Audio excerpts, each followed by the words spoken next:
Alright guys, buckle up, because this clip from Sister Wives is one of the most eye-opening moments we've seen in a long time. Kody Brown sits down with Robyn at dinner, because apparently, that's the only time they'll film anymore, and he tells her he wants to apologize. He wants to make things right with the wives he hurt during the breakups. He even says he wants to let them go, let them be free. But here's the twist. Robyn doesn't want him to apologize. And that's where the story gets wild. Kody and Robyn were seated at a table that was softly lit by the dark restaurant lighting. The two of them appeared to be trapped in their own universe, despite the cameras hovering close by. Kody spoke in a low, confessional voice as he leaned forward. "Robyn, I think it's time I apologize," he said, toying with the edge of his serviette. "To the wives. To the family. For the hurt I caused during the breakups. For the words I uttered.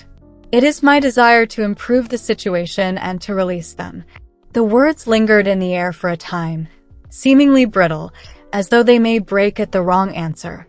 Before Robyn spoke, her lips pressed together and her eyes narrowed a little. With caution, she added, "I don't think that's a good idea, Kody." Startled, he blinked. "Why not? I should tell them about it." Robyn, however, shook her head in a firm but worried tone. "Everything will be undone if you apologize. It will give the impression that you were mistaken to stand up for me. It will give the impression that they were correct. You are aware of their treatment of me. They can't have that from you." Kody's shoulders drooped, and his eyes lost their glint of purpose. Robyn's words bound him like chains, even though he wanted to resist and argue that an apology was the correct thing to do. Only the tension between them remained as the din from the restaurant faded into the background. What ought to have been a healing and humble time became yet another wall. Kody sat silently, caught between wanting to make amends and being afraid of losing the one relationship he had left. And Robyn ensured that apology would never cross his lips by remaining composed and unflinching. The air was heavy at Kody and Robyn's table, but the restaurant was bustling with hushed conversation. Robyn's rejection had overwhelmed Kody's words. He reclined in his chair and gazed at her, hoping for anything more, a nod of encouragement, a glimmer of support, something. Robyn, however, remained still, as if she had already made up her mind before he spoke. Her gaze remained on his, serene and unwavering. The quiet lingered long enough for Kody to shift uneasily, drumming his fingers on the table. I believe it's the right thing," he repeated, sounding almost imploring. Robyn's mouth opened, but she sighed rather than nodding. "You don't get it, Kody. By apologizing, you acknowledge that they were correct. You're acknowledging that your defense of me was incorrect. Is that something you truly want to do?" He was surprised by how sharply the words cut. His chest constricted, and he was momentarily unable to come up with a response. He considered Mary's silent resignation, Janelle's rage, and Christine's sobbing. Their voices echoed in his mind as he recalled the children who had withdrawn. Now it seemed impossible that he would ever be able to apologize to them. With a steady, almost calming tone, Robyn drew closer. "You've supported me. You've kept me safe. Don't reverse that right now. Refrain from rewarding them." Kody swallowed hard, losing his willpower. The silence came back, thicker than ever, weighing him down until he turned his head. Beneath Robyn's remarks, the apologies he had brought into the restaurant was already beginning to fade. During that quiet moment, Kody came to the realization that Robyn would not allow him to grasp the opportunity to put things right. Long after the dinner was over, Kody and Robyn's stillness persisted, but outside of that restaurant, his children's silence had already taken hold. His calls were no longer answered by Gabriel. Savannah remained silent, speaking in a clipped, circumspect tone. Maddie had also reached a breaking point, refusing to allow her father to re-enter her life. It wasn't just them either. The children had turned away one by one, their patience gone, their trust shattered. In private discussions, Mykelti and Tony clarified what the others had been saying for months. As long as Robyn was with Kody, there would be no reconciliation. She wasn't just another wife to them.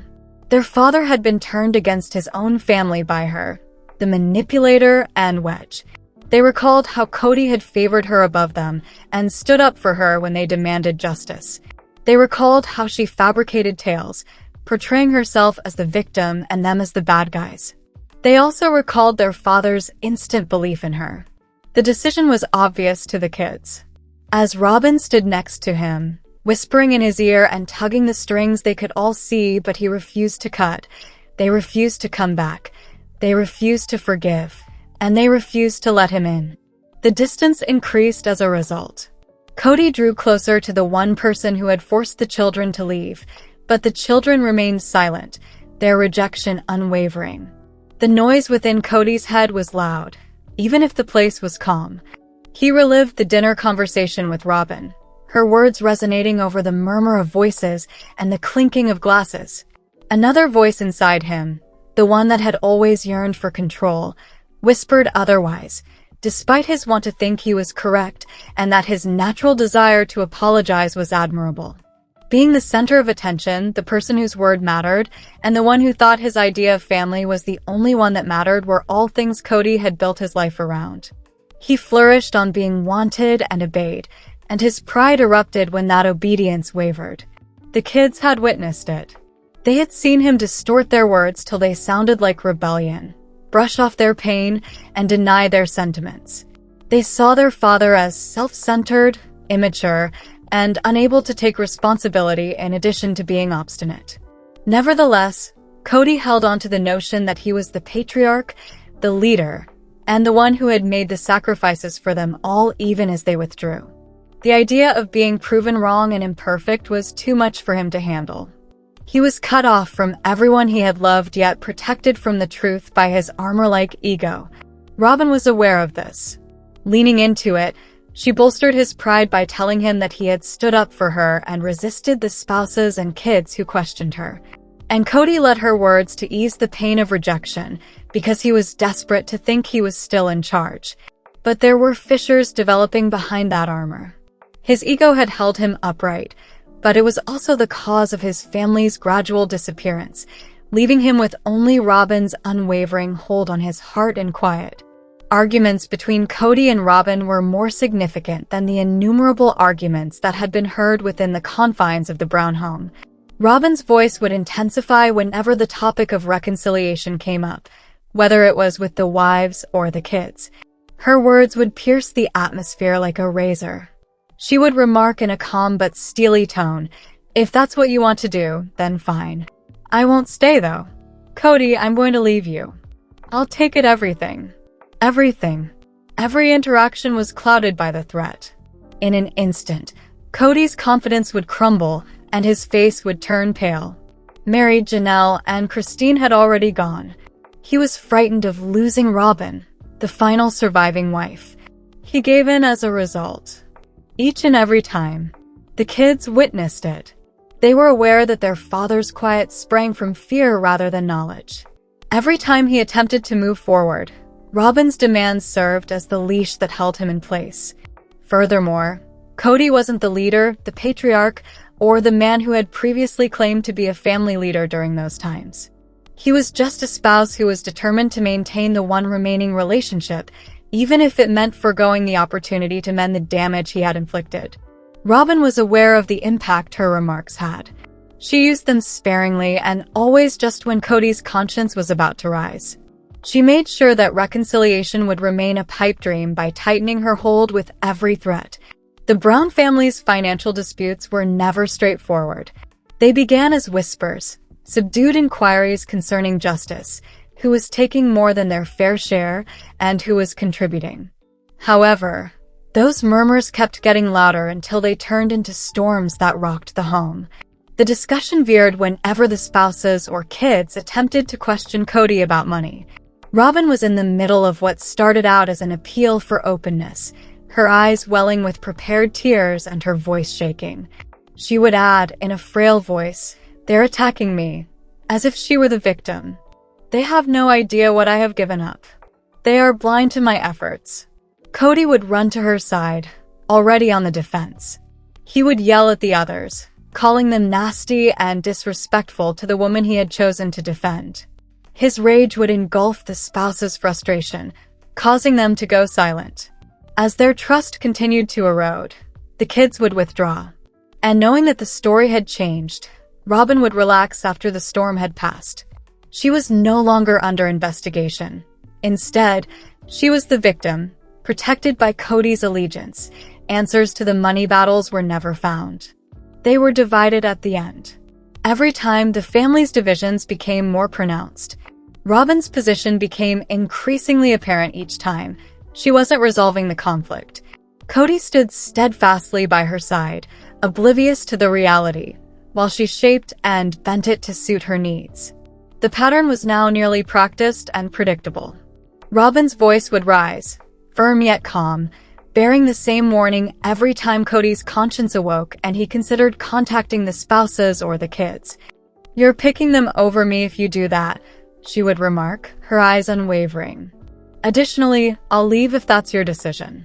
I'll bring everything with me." Even though he already knew the lyrics by heart, they nonetheless hit him more forcefully each time. They were the invisible chain that dragged him back every time he attempted to move on, the ultimatum that held him bound. Kody's determination would waver. Janelle, Mary, and Christine were all gone. His children's voices had faded into silence as he watched them go. He was terrified of losing Robyn because she was all he had left. So he gave himself up. Once more and once more. Like clockwork, the cycle was repeated. Robyn's warnings sent out a flicker of courage, a spark of guilt, and an idea of reconciliation. And every time, Kody withdrew more into her shadow, his own voice becoming weaker and his own decisions becoming less independent. The family witnessed it. The kids discussed it in whispers. The spouses had experienced it. And because he was caught in the loop, Kody was unable to distinguish between Robyn's will and his own. Kody and his kids were now separated by a canyon that was too great to cross. Even the tiniest gestures of connection were greeted with hesitation, calls were ignored, and visits were shunned. The kids had already decided they couldn't rely on Robyn. It was more than suspicion. It was an actual experience. They recalled the times when their remarks were misconstrued and when their father somehow converted their intimate discussions into accusations. After chatting with Robyn, they recalled how quickly Kody became enraged and thought they had harmed her. Gabriel had experienced it most acutely, as Kody's defense of Robyn overpowered his attempts to defend himself. Savannah had become silent, choosing to avoid another conflict by withdrawing into silence. Maddie had also discovered that everything she said could be altered and presented to Kody as evidence of treachery.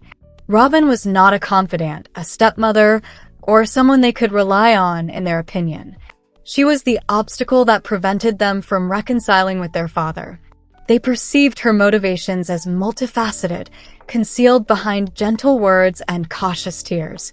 They thought she wanted to be in charge, that she pretended to be weak in order to get what she wanted, and that she tricked their father into seeing enemies where none existed. And trust vanished as soon as that belief took hold. The kids stayed away as a result. Without him, without her, and without the turmoil that had engulfed their family, they constructed their lives. Even though Kody wished they would come back, the reality was that his children would not be available as long as Robyn was by his side. With the burden of years of disappointment bearing down on her, Christine recalled the moment she left. Despite her quiet strength, Janelle was exhausted from the never-ending battles that had sapped her energy. Mary had also put up with the quiet and the separation until she had nothing left to cling to. The thought of Kody expressing regret was difficult for each of them. At first glance, it could have appeared to be a move in the right direction. However, below it, they understood its true meaning. Kody's apology would be more than just words. It would be an acknowledgement that he had erred in putting Robyn's defense ahead of his own. Robyn could never permit that. Robyn's constant victimization and desire for protection was something the wives had witnessed. They had seen Kody turn his back on them in order to protect her. Hearing him apologize now would dismantle that defense and reveal the reality they had been hiding for years. Robyn was the cause of the family's disintegration, rather than the innocent person she claimed to be. Therefore, The women understood when Kody paused and wavered under Robyn's scrutiny. They ached to hear the words, but they knew he would never say them. Because Robyn had ensured that Kody would never have to pay the price of betraying her in order to apologize to them. Robyn's impact was remembered for years to come, with each instance being inscribed onto the family's history like permanent wounds. There was a period when financial inquiries descended into anarchy. Robyn's cries diverted attention from the wives' requests for justice and clarity. She was the victim all of a sudden, shaking and claiming to be being attacked. Rushing to her defense, Kody was furious at the women who had dared to speak rather than at her. When the kids attempted to express their suffering, their words were misinterpreted. Robyn's recounting changed what they had spoken in private into accusations in Kody's mouth. Their trust was destroyed, and their voices were muffled. And beneath Robyn's unwavering belief that she had been harmed, there were innumerable smaller battles. Whispers turned into storms, truths warped into lies, and accountability erased. Kody believed her each time. The family grew increasingly estranged each time. These were Robyn's best hits. Control concealed behind tears, manipulation masquerading as weakness, and calm perfection in delivering ultimatums. Making herself the focal point of every storm and transforming strife into power were skills she had perfected. Her rejection to accept Kody's apology was now just another line in the same old song as they sat across from each other in that restaurant. The family has heard the song much too often. Kody would frequently sit by himself and gaze into the darkness late at night when the house was quiet and the cameras had been turned off. The silence that enveloped him was overshadowed by the weight of his decisions. He considered the children who had stopped calling, the women who had departed, and the family that had been complete but now felt like pieces blown about in the wind. He was aware of what he had lost in those moments. However, he was also aware of his greatest fear, losing Robyn. His resolve crumbled every time she threatened to leave, and his chest clenched. He had already seen Mary go with her silent perseverance, Janelle with her courage, and Christine with her hilarity. He was trying to cling to what was left of him because every departure had chiseled pieces out of him. He clung to Robyn with a desperation that robbed him of his pride because she was the last thread, the last link to the life he had created. But he was weak because of that desperation. His attempts at reconciliation were suppressed, his apologies were muffled, and he became a guy who complied with her demands. He was no longer the head of a large family or the patriarch he had claimed to be. He was merely a spouse who feared being alone and was prepared to forego therapy and the truth in order to keep her by his side. Robyn, steadfast and uncompromising, was aware of it. Weakened by fear, Kody allowed her to hold the power in her hands.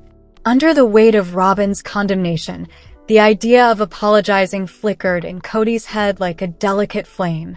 He pictured himself in front of Christine, Janelle, and Mary, confessing the hurt he had caused and the words that had pierced too deeply. For a little moment, it seemed feasible, a move in the right direction, an opportunity to repair what had been damaged. However, Robyn's caution was heard over his conscience. She did not view an apology as a sign of humility. It was a betrayal. Kody would have to acknowledge his mistake in standing up for her if he apologized. He would be admitting that the women had been correct all along, that the children's rage was understandable, and that his decisions, choices made in her honor, were the cause of the family's divisions rather than rebellion. Robyn was unable to permit that.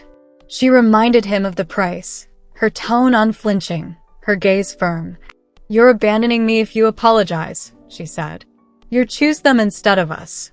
Like a noose, the words closed in on him. He reflected on the years he had devoted to her defense, the conflicts he had fought for her, and his loyalty despite his family's disintegration. It would all fall apart if he apologized now, removing the shield he had put up for her and revealing the reality she had fought so hard to conceal. Therefore, Kody paused. Fear and loyalty prevented the apology from being expressed. He was aware of the implications, not only for Robyn but also for the wives and kids. It would be considered treachery. And he was unwilling to pay the price of disloyalty. The Browns were no longer a family. What had been a vast, interwoven network of spouses, kids, and customs had broken apart, with each piece floating more away from the center. Now, in a distant home founded on liberty and choice, Christine's laughter reverberated. Because of her power, Janelle was able to become independent and stop being constrained by Kody's demands. Mary's calm fortitude had guided her away from the ashes of a long-defunct marriage and down her own road. The kids had also dispersed. Gabriel's quiet was more powerful than his words. Savannah's remoteness was too great for an apology to overcome. Maddie had a strong will and had built her life without the father who had claimed to be their leader. In the center of it all, Kody was still attached to Robyn. Her warnings swallowed his apologies, stifling his attempts to reach out before they had started. Her voice reminded him of the price every time he considered making amends. The family got farther away each time he stumbled. The fallout was finished. The relationships that had previously characterized them had broken down. The wives had moved on, and the kids had shut their doors. What was left was a shattered heritage, a family split not only by strife, but also by Kody's decisions and the power Robyn would not give up. The Brown family's divisions were now more than just personal traumas. They were the cornerstone of a greater reality. A trend that extended much beyond a single dinner conversation was exposed by every disagreement, silence, and ultimatum. There was more to Kody's reluctance to apologize than pride. It had to do with power. Fear of betrayal was not the only reason Robyn wouldn't let him talk. It has to do with control. From the outside, the breakdown of the family appeared to be a string of divorces, with a father alienated from his kids and wives leaving after years of hardship. The larger picture, however, was evident beneath the surface. Robyn had placed herself at the center of everything. Because of her demands on allegiance, she had structured the story so that every argument came full circle to her, every defense Kody offered was in her name, and every family rift grew wider. The kids witnessed it. The spouses had experienced it. And Kody, shackled by terror and despair, let it go. His vulnerability became her strength, and his silence into her shelter. Unspoken apologies were only one aspect of the larger story. It was the narrative of a family that had been destroyed by deceit, arrogance, and terror. The truth had been altered too many times to allow for reconciliation. Kody sat by himself the night following the supper, the silence weighing him down like a burden. He considered the apologies that had lingered on his lips but never came out, the words he had intended to say. He recalled the children who had turned away, Mary's silence, Janelle's resilience, and Christine's laughing. He kept thinking about their faces, each one serving as a reminder of the family he had lost. However, Robyn's voice was heard above all of them. The brittle hope he had brought into that dinner was drowned out by her warning, her denial, and her insistence that an apology would constitute treachery. At that moment, Kody realized there was no way ahead. The children had closed their doors, the wives had moved on, and reconciliation was now unattainable. What was left was the life he had selected, the devotion he had shown, and Robyn's authority. The man who had once claimed to be their leader was left with quiet as the family broke apart and the ties were broken. His kids were silent. The spouses were silent. He never apologized. Therefore, there was silence. The only person left in that quiet was Robyn, who was steadfast, uncompromising, and refused to allow him to go back. Let us know in your comments. And stay tuned by subscribing our channel to get more updates like this. Thanks everyone.